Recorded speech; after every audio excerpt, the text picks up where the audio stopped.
ஆச்சி Royal gulab jamun packs ஒன்று வாங்கினால் ஒன்று இலவசம். திருத்தணி பெட்ரோல் பங்கில் ஊழியரை தாக்கிய மர்ம ஆசாமியை சிசிடிவி காட்சிகளை வைத்து போலீசார் தேடி வருகின்றனர். இரு பெண்களுடன் இருசக்கர வாகனத்தில் வந்த மர்ம ஆசாமி வரிசையில் நிற்காமல் தனது வண்டிக்கு தான் முதலில் பெட்ரோல் போட வேண்டும் என்று தகராறு செய்து பெட்ரோல் பங்க் ஊழியரை தாக்கிவிட்டு தப்பியதாக கூறப்படுகின்றது.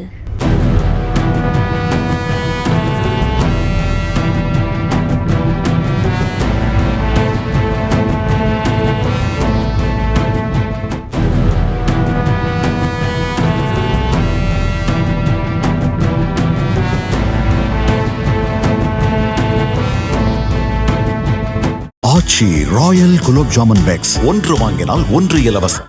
பிளே ஸ்டோர் மற்றும் ஆப் ஸ்டோரில் இருந்து பாலிமர் செயலியை QR கோடு மூலம் பதிவிறக்கம் செய்யுங்கள். செய்திகளை உடனுக்குடன் பெறுங்கள்.